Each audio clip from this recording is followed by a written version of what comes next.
খন্দকার আব্দুল মুক্তাদির।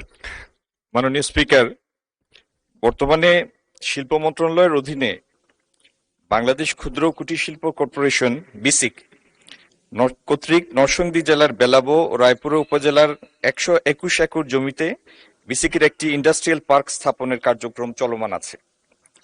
পরিকল্পনা কমিশনের নির্দেশনার আলোকে প্রকল্পটির সম্ভাব্যতা সমীক্ষা চলমান।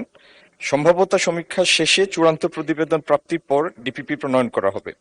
এটি বাস্তবায়িত হতে আরো 3 বছর সময় লাগবে। মাননীয় স্পিকার, এটি একটি লম্বা উত্তর, আপনি চাইলে আমি পুরোটা পড়ে শোনাবো অথবা পঠিত বলে গণ্য করতে পারেন। ধন্যবাদ। প্রশ্নটির বাকি অংশ পঠিত বলে গণ্য হোক। মাননীয় সদস্য প্রশ্ন উত্থাপনকারী জনাব মোহাম্মদ আশরাফ উদ্দিন একটি প্রশ্ন করতে পারেন। ধন্যবাদ মাননীয় স্পিকার। আমার প্রশ্ন এখানে, একটা বেসিক শিল্পনগরী করতে গেলে বাংলাদেশে আমরা দেখে আসছি জমি অধিগ্রহণ, সেই সাথে সমীক্ষা, বাস্তবায়ন সব মিলিয়ে 5 বছর চলে যায়। একজন ব্যবসায়ী যে কিনা বেসিক শিল্পনগরীতে জমি কিনে, তার কিন্তু ব্যবসাটা বড় ব্যবসা না, সে কিন্তু মিড ক্লাসের চেয়ে লোয়ার মিড ক্লাস। তা 5 বছর যদি লেগে যায় একটা বেসিক শিল্পনগরী চালু করতে, যেখানে প্রাইভেট অর্গানাইজেশন 1.5 বছরের ভিতরে করে ফেলে, তা আমার প্রশ্ন হলো যে 3 বছর সময় নেবেন উনি বাস্তবায়ন করার জন্য, এই ঘুরে ফিরে 5 বছর থেকে এই সময় কমিয়ে উনি 2 বছরের ভিতরে আনতে পারবেন কিনা, তাতে করে আমরা একটু উন্নয়নের মুখ দেখতে পারবো, ব্যাঘাত মোচন হবে এবং উদ্যোক্তা সৃষ্টি হবে। আমি চাই এখানে উনি কিভাবে সময়টা কমিয়ে নিয়ে আসতে পারবেন কিনা। ধন্যবাদ। মাননীয় মন্ত্রী। মাননীয় স্পিকার, আপনার মাধ্যমে প্রশ্নকর্তা মাননীয় সংসদ সদস্যকে ধন্যবাদ। আপনার যে সময়ের কনসার্ন, এটা আমি পুরোপুরি শেয়ার করি। তবে একটা জিনিস কি, বেসিক শিল্পনগরী এইভাবে প্রতিষ্ঠা হয় না যে কিছু সংখ্যক সম্ভাব্য শিল্প উদ্যোক্তা তাদের প্রকল্প জমা দিয়েছেন এবং বেসিক শিল্পনগরী প্রতিষ্ঠার পরে তারা তাদের কাজ শুরু করবেন, ব্যাপারটা এরকম না। এটি স্থাপন করা হয় এর আগে শতপ্রণোদিত হয়ে উদ্যোগে শিল্প মন্ত্রণালয়ের অধীনে বিসিক একটা সম্ভাব্যতা সমীক্ষা যাচাই করে তারা এখানে একটা শিল্প পার্ক বা বেসিক শিল্পনগরী প্রতিষ্ঠার উদ্যোগ নেয় এবং শিল্প হওয়ার পরে, বেসিক হওয়ার পরে তারপরে আগ্রহী উদ্যোক্তারা এসে প্লট নেন, তারপরে শিল্প প্রতিষ্ঠার উদ্যোগ নেন। কিন্তু তারপরেও আমি আপনার সময়ের এই কনসার্নটা পুরোপুরি শেয়ার করি। ধন্যবাদ। মাননীয় সদস্য জনাব আনিসুর রহমান, মাদারীপুর 3।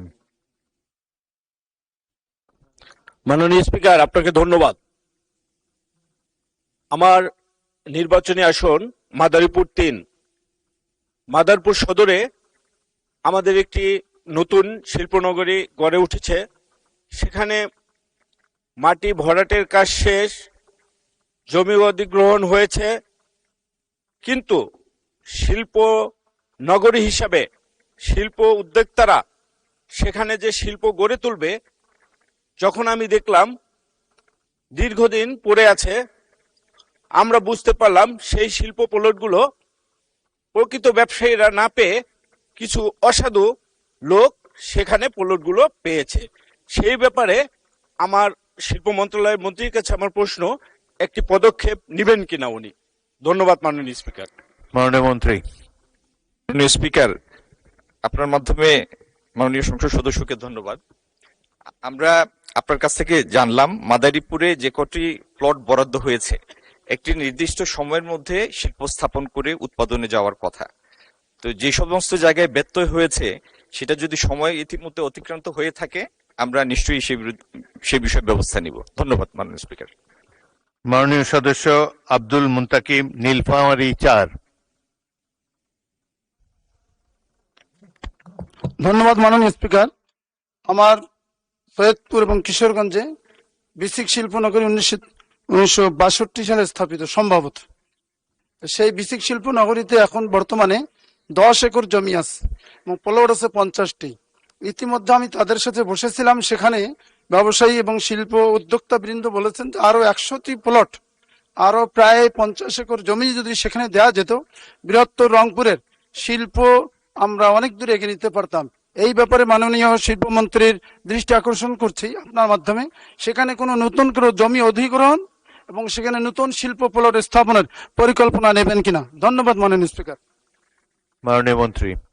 মাননীয় স্পিকার, আমি অফ দি কাফ উত্তরটা দিতে চাচ্ছি না। এটার জন্য আমাদের একটু প্রস্তুতি দরকার, কারণ এখানে জমির প্রাপ্যতা আছে কিনা সেটি স্থানীয় প্রশাসনের সাথে যাচাই করার বিষয় আছে। আমরা নোটিশ দিলে তো আমরা প্রস্তুত হয়ে উত্তর দিব, কিন্তু এমনিতে আপনার উত্তরটাকেই আমি একটা নোটিশ হিসাবে গণ্য করছি মাননীয় সদস্যের। উইল লুক ইনটু ইট। ধন্যবাদ। ধন্যবাদ মাননীয় মন্ত্রী। তারকা চিহ্নিত প্রশ্ন 172, জনাব মোহাম্মদ আব্দুল আলিম, মাননীয় সদস্য বাগেরহাট 4। ধন্যবাদ মাননীয় স্পিকার আপনাকে আমাকে সুযোগ দেওয়ার জন্য। আমি মহান সংসদে তারকা চিহ্ন প্রশ্ন 172টি পাঠ করে শোনাচ্ছি।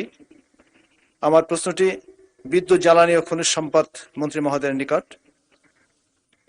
মাননীয় মন্ত্রী মহোদয়, অনুগ্রহ করিয়া বলিবেন কি বর্তমানে বাগেরহাট জেলার মোরেলগঞ্জ ও শরণখোলা উপজেলায় বিদ্যুৎবিহীন গ্রাম আছে কিনা? থাকিলে তাহা কি, এবং উক্ত গ্রামে বিদ্যুৎ সরবরাহ করা হইবে কিনা? মাননীয় মন্ত্রী। স্পিকার, বর্তমানে বাগেরহাট জেলার মোড়লগঞ্জ ও শরণখোলা উপজেলায় বিদ্যুৎবিহীন কোনো গ্রাম নাই। ধন্যবাদ স্পিকার। মাননীয় সদস্য একটি প্রশ্ন করতে পারেন, জনাব আব্দুল আলিম। মাননীয় স্পিকার, আমরা পল্লী বিদ্যুতের অধীন বিদ্যুৎ গ্রহণ করে থাকি, কিন্তু পল্লী বিদ্যুতের অনেক অনিয়ম রয়েছে। বিশেষ করে আমরা লাইন থাকলেও নিয়মিত আমরা বিদ্যুৎ পাই না। এটি একটি বাংলাদেশের প্রচলিত একটা রেওয়াজ হয়েছে যে বিদ্যুৎ কখন আসে, এটা হলো গুরুত্বপূর্ণ বিষয়। হ্যাঁ, তো আমি যেটা বলতে চাই সেটা হলো এই যে আমাদের গ্রাহকগণ তারা বিদ্যুতের যে মিটারটি ক্রয় করে নিজেদের অর্থ প্রদান করে, কিন্তু প্রতি মাসে সেই বিদ্যুতের ভাড়া দিতে হয় সেই পল্লী বিদ্যুৎকে। এটা একটি অনিয়ম। সুতরাং এর হাত থেকে এই ব্যাপারে কোনো ব্যবস্থা গ্রহণ করবেন কিনা আমি আপনার মাধ্যমে মাননীয় মন্ত্রী মহোদয়ের কাছে সেটা জানতে চাচ্ছি। মাননীয় সদস্য, আপনি জানতে চেয়েছেন বিদ্যুৎবিহীন গ্রাম আছে কিনা। এখন তো একটা নতুন প্রশ্ন করলেন। এনিওয়ে, মাননীয় মন্ত্রী। স্পিকার, বিদ্যুৎ পায় না এটা বলে ঠিক না। পল্লী বিদ্যুৎ উন্নয়ন বোর্ডের যে লাইনগুলো আছে অনেক লম্বা লম্বা লাইন, অনেক সময় টেকনিক্যাল ফল্টের জন্য বিদ্যুৎ থাকে না, আবার রিপেয়ার করলে আবার বিদ্যুৎটা চলে আসে। সেই জন্য মাঝে মাঝে এটা বিভ্রাট হয়। আর 2 নম্বর হলো, আপনি যে মিটারের কথা বলছেন, এটা দীর্ঘদিন যাবৎ ফ্যাসিস্ট গভর্নমেন্ট প্রিপেড মিটার লাগিয়ে 10% করে চার্জ করে। এটা নিয়ে জনগণের মধ্যে অসন্তোষ আছে। সেই জন্যই আমরা দায়িত্বভার গ্রহণ করার পরে এই মিটারগুলোর প্রোগ্রামগুলো চেক করছি। চেক করে যদি অসামঞ্জস্যপূর্ণ দেখি তাহলে আমরা এটা ঠিক করে দেব। ধন্যবাদ মাননীয় স্পিকার। মাননীয় সদস্য আতিকুর রহমান মুজাহিদ, কুড়িগ্রাম 2।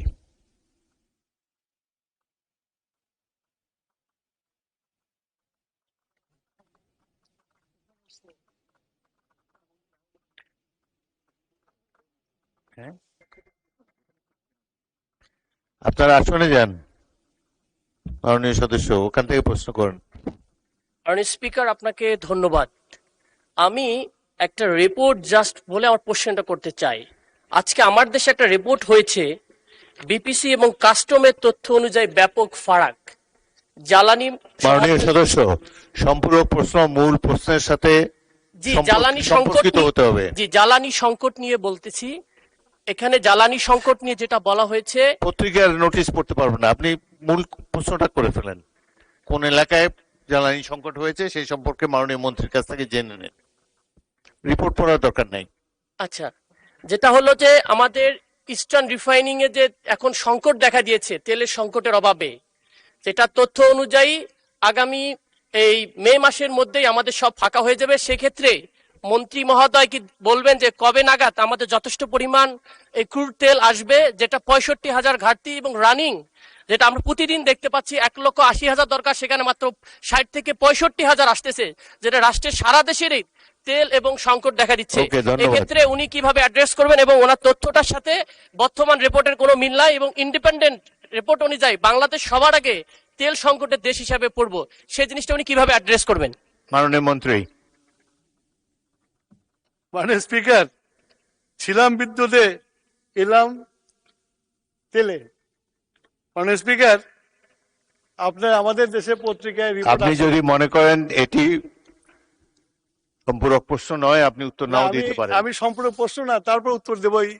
উনি ইয়াং ম্যান, আমি আশা করি উত্তরটা দেওয়া উচিত, সেই জন্য আমি উত্তর দিচ্ছি। আমাদের রিফাইনারিতে তেল আছে এবং আমরা তেল ক্রুড কিনেছি, ক্রুড আসছে। ওনাকে মনে রাখতে হবে পৃথিবীতে একটা সমস্যা সৃষ্টি হয়েছে ইরান যুদ্ধকে কেন্দ্র করে। তারপরেও তারেক রহমানের নেতৃত্বে এই সরকার যে বিদেশ থেকে বিভিন্ন জায়গা থেকে তেল সংগ্রহ করে এনে আমরা তেল দিচ্ছি এবং রিফাইনারিতে আমরা পারচেস করেছি, এটা রাস্তায় আছে, এটা শেষ হওয়ার আগে চলে আসবে। মাননীয় স্পিকার, আপনাকে ধন্যবাদ।